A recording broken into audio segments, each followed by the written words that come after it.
अस्सलाम वालेकुम क्लास। आज का हमारा टॉपिक प्लानिंग है, चैप्टर नंबर 8। प्लानिंग मैनेजमेंट के फंक्शन में फ़र्स्ट फंक्शन आता है। जैसे हम लोगों ने फर्स्ट लेक्चर में डिस्कस किया था कि मैनेजमेंट के 4 फंक्शंस हैं: planning, organising, leading and controlling.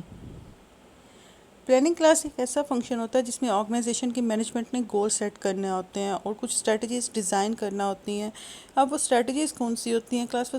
वो स्ट्रेटजीज़ हैं जो मैनेजमेंट अपने गोल्स को अचीव करने के लिए डिज़ाइन करती है। जो गोल उसने सेट किए होते हैं, उन गोल्स को अचीव करने के लिए कुछ स्ट्रेटजीज डिज़ाइन किए जाते हैं। उसके अलावा कुछ प्लान्स बनाए जाते हैं जो आपकी वर्क कोऑर्डिनेशन को शो करते हैं। वर्क कोऑर्डिनेशन ऐसा प्रोसेस होता है जिसमें हमें पता होता है कि हमने अपने गोल्स को जो सेट किए हुए हैं उनको अचीव करने के लिए क्या प्रोसेस यूज़ करना है। Why do managers plan? ये आपके ऑब्जेक्टिव्स भी हो सकते हैं प्लानिंग के। इसमें यहाँ कहते हैं फर्स्ट जो पर्पस है आपके प्लानिंग का, वो सबसे पहला ये है कि प्लानिंग प्रोवाइड्स डायरेक्शन। हमें डायरेक्शंस प्रोवाइड की जाती हैं कि हमने क्या स्टेप्स फॉलो करने हैं, हमने क्या प्रोसेस फॉलो करना है। इससे डिपार्टमेंट और इंडिविजुअल्स को श्योरिटी होती है कि जो वो काम कर रहे हैं वो कोई क्रॉस पर्पस के लिए काम नहीं है, मतलब आपका पर्पस सबका सेम होता है। उसके बाद सेकंड वो कहते हैं प्लानिंग जो है, प्लानिंग रिड्यूसेस अनसर्टेनिटी। मतलब हमें श्योरिटी होती है कि जो हम काम कर रहे हैं, जब हमने एक प्लान सेट कर लिया होता है, हमें डायरेक्शन मिल जाती है, उसमें हमें श्योरिटी होती है कि हम जो काम कर रहे हैं उसमें चेंजिंग्स नहीं आ सकती। जो हमने एंटिसिपेटिंग चेंजेस होती हैं उसको पहले से प्रेडिक्ट कर लिया होता है। उसके अलावा हमें पता होता है कि हमारे जो कंडीशंस हैं इन फ्यूचर वो किस हद तक चेंज हो सकती हैं। उसके बाद थर्ड कहते हैं planning minimises the waste and redundancy. कि आप जब एक काम को प्रॉपर प्लानिंग के थ्रू कर रहे होते हैं तो उसमें आपके रिसोर्सेज वेस्ट नहीं होते, उसमें आपका टाइम वेस्ट नहीं होता। आपके पास जितने भी रिसोर्सेज होते हैं आप उसको प्रॉपरली काम करते हैं, उसमें आपको लेट नहीं किया जाता, आपके प्रॉपरली प्रोसेस जो है वो चल रहा होता है। उसके बाद फोर्थ कहते हैं planning establishes the goals and standards used in controlling. जब हम लोग प्लानिंग करते हैं तो उसमें हम कंट्रोलिंग का भी साथ साथ डील कर रहे होते हैं। कंट्रोलिंग आपका एक ऐसा फंक्शन होता है मैनेजमेंट का जिसमें हमने कंपेयर करना होता है कि जो हम लोगों ने अपने रिजल्ट सोचे हुए थे, जो गोल्स हमने सोचे हुए थे, हमें क्या वही गोल्स अचीव हुए हैं। हमने उन गोल्स को कंपेयर करना होता है जो हमें अचीव होते हैं। मतलब अगर आपने कहा था कि हमें 30% प्रॉफिट को इंक्रीज़ करना है, तो क्या आपने 30% प्रॉफिट को इंक्रीज़ किया है या नहीं किया, कि आपका जो एक्चुअल प्रॉफिट आपको मिला है वो कितने परसेंट है। तो यहाँ वो कहते हैं कंट्रोलिंग में हम लोग अपने स्टैंडर्ड्स और गोल्स जो हैं उनको देख रहे होते हैं, उनको ये इस्टेब्लिश हमने जो किया होता है उसमें हमें प्लानिंग में भी हेल्प आउट किया जाता है कि प्लानिंग के थ्रू आपको अपनी कंट्रोलिंग प्रोसेस में भी हेल्प आउट होती हैं। प्लानिंग एंड परफॉर्मेंस का रिलेशनशिप पॉजिटिव रिलेशनशिप है। अगर आपकी प्रॉपर प्लानिंग से काम कर रहे हैं, आपकी प्लानिंग अच्छी है, तो उसमें आपको जो रिज़ल्ट्स हैं वो भी अच्छे मिलेंगे। आपकी परफॉर्मेंस भी हाई होगी, परफॉर्मेंस हाई होगी तो आपका प्रॉफिट हाई होगा तो आपका रिटर्न भी जो एज यूजुअल आपको मिल रहा था वो भी हाई होगा। उसके बाद क्लास मेन टॉपिक आता है आपका गोल्स एंड प्लान्स। डिफरेंस क्या है गोल्स एंड प्लान्स में? क्लास डिफरेंस ये है कि जो हमारे गोल्स होते हैं वो जस्ट लाइक ऑब्जेक्टिव्स। गोल्स हमारे टारगेटेड रिजल्ट्स होते हैं, हमारे आउटकम्स होते हैं। हमें पता होता है कि हम एक्चुअली क्या अचीव करना चाह रहे हैं। अगर 30% आपने कहा 30% प्रॉफिट अचीव करना आपका गोल है, तो that is your objective, that is your targeted results जो आपने सोचा हुआ है। प्लान्स क्लास ऐसे एक प्रोसेस होता है, जो एक आउटलाइन होती है, एक डॉक्यूमेंट्स होते हैं जो आपको बताते हैं कि आपने 30% प्रॉफिट को अचीव कैसे करना है। मतलब प्लान्स आपको हेल्प आउट करते हैं कि आपने जो गोल सेट किए हुए हैं उन गोल्स को अचीव किस तरह से करना है।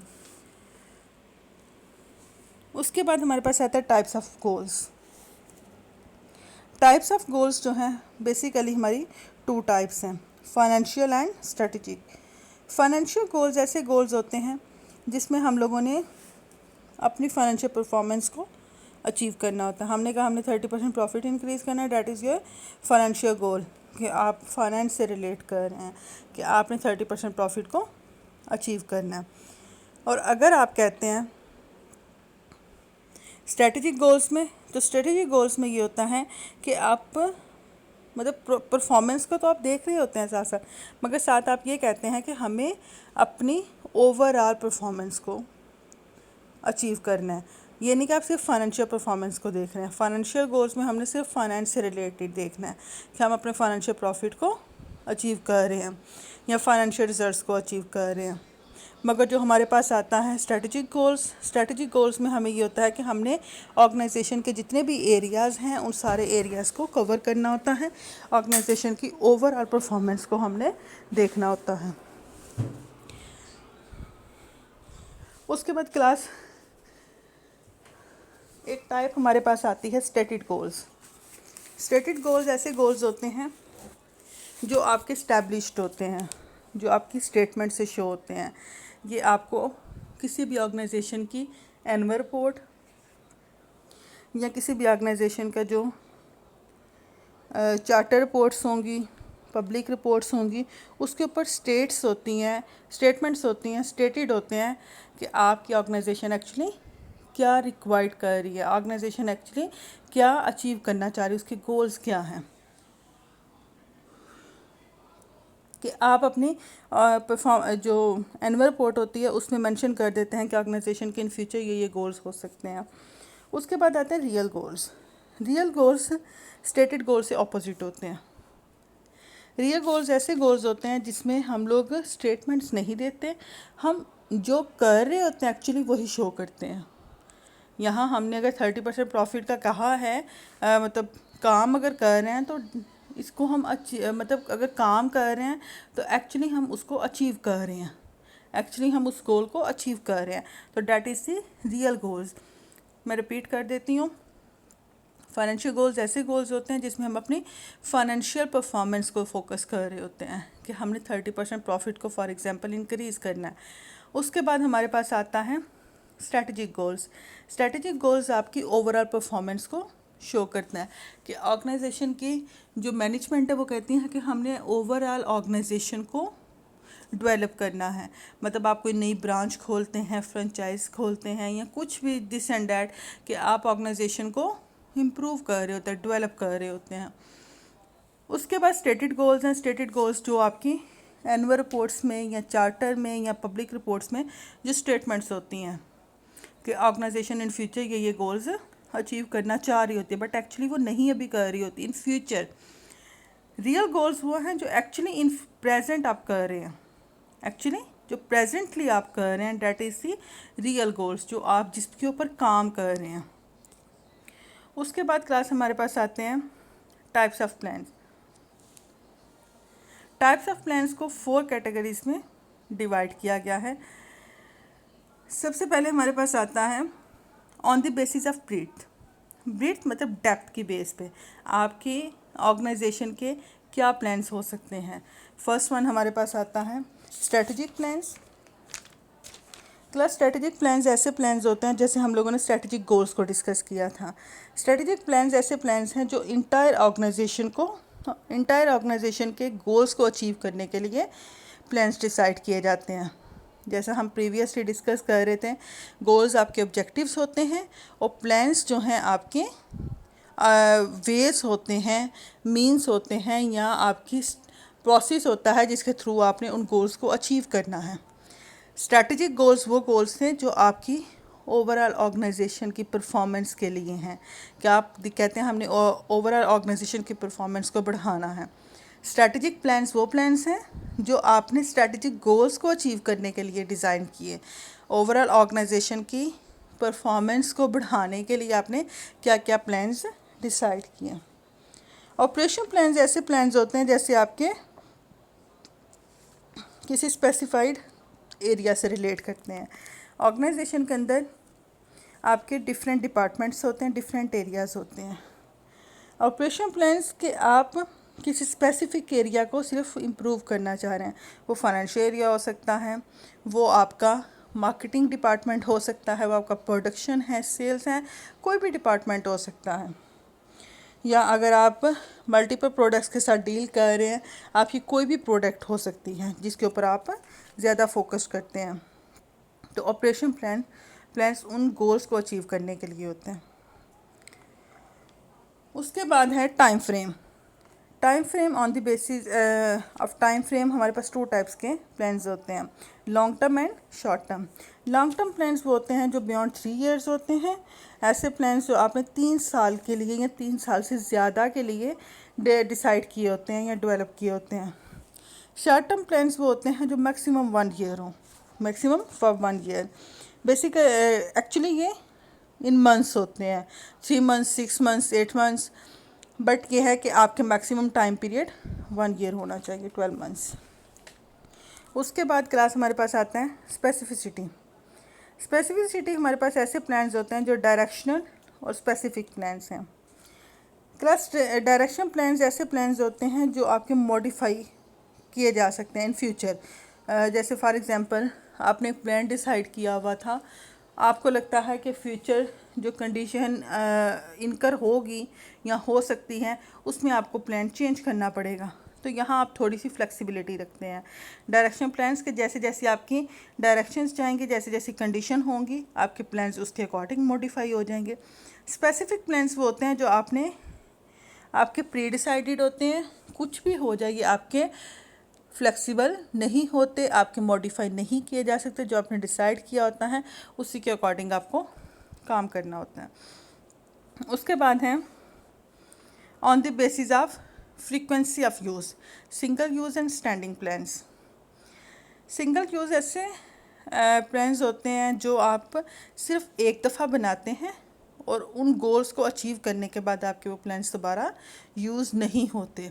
अगर वही गोल दोबारा बनता है तो टाइम के हिसाब से आपके प्लान्स भी चेंज हो जाएंगे। सिंगल यूज़ क्लास, इसकी एग्जांपल आपको, जैसे हम कहते हैं कि मार्केटिंग डिपार्टमेंट में हमने ये स्ट्रेटजीज अप्लाई करनी है, ये हमारा प्लान है। अब वो स्ट्रेटजी सिर्फ इस दफ़ा यूज़ होगी, जब आप नेक्स्ट टाइम मार्केटिंग डिपार्टमेंट में वही काम करेंगे आपकी स्ट्रेटजीज भी चेंज हो जाएंगी। उसके बाद आता है स्टैंडिंग प्लान्स।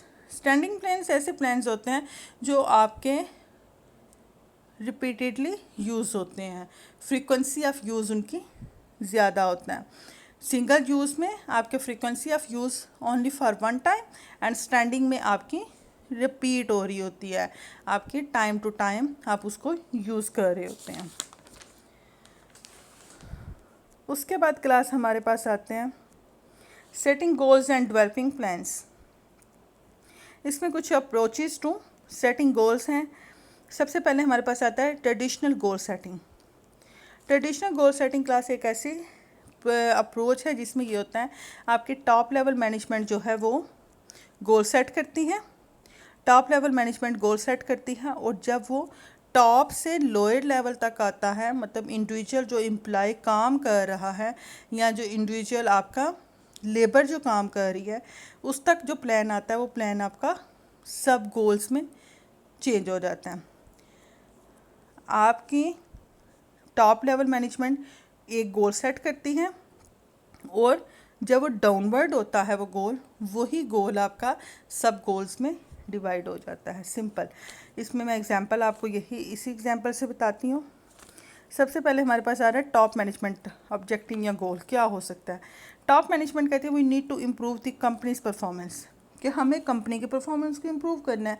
ये टॉप मैनेजमेंट का गोल है। अब टॉप मैनेजमेंट ने ये गोल फॉरवर्ड कर दिया डिवीजन मैनेजर्स को, ठीक है। डिवीजन मैनेजर को जब गोल फॉरवर्ड किया गया, अब डिवीजन मैनेजर का ये नहीं होगा कि मैंने पूरी ऑर्गेनाइजेशन की परफॉर्मेंस को इम्प्रूव करना है। डिवीजन मैनेजर कहेगा, मैंने हर डिवीजन का जो मैनेजर होगा वो कहेगा कि मैंने अपनी डिवीजन के परफॉर्मेंस या प्रॉफिट को इम्प्रूव करना है। अब जब डिवीजन मैनेजर, हर डिवीजन के अंदर डिफरेंट डिपार्टमेंट्स होंगे, जो डिवीजन मैनेजर होगा अपने डिपार्टमेंट्स के लोगों को वो फॉरवर्ड कर देगा गोल। अब जो सारे डिपार्टमेंट्स हैं उनके गोल्स अलग अलग होंगे, उनके गोल्स अलग अलग होंगे। वो ये नहीं देखेंगे कि रिसोर्सेज क्या हैं फ़लाँ के पास, वो अपने रिसोर्सेज को सिर्फ देखेंगे और उसके थ्रू प्रॉफिट को इंक्रीज़ करने की कोशिश करेंगे।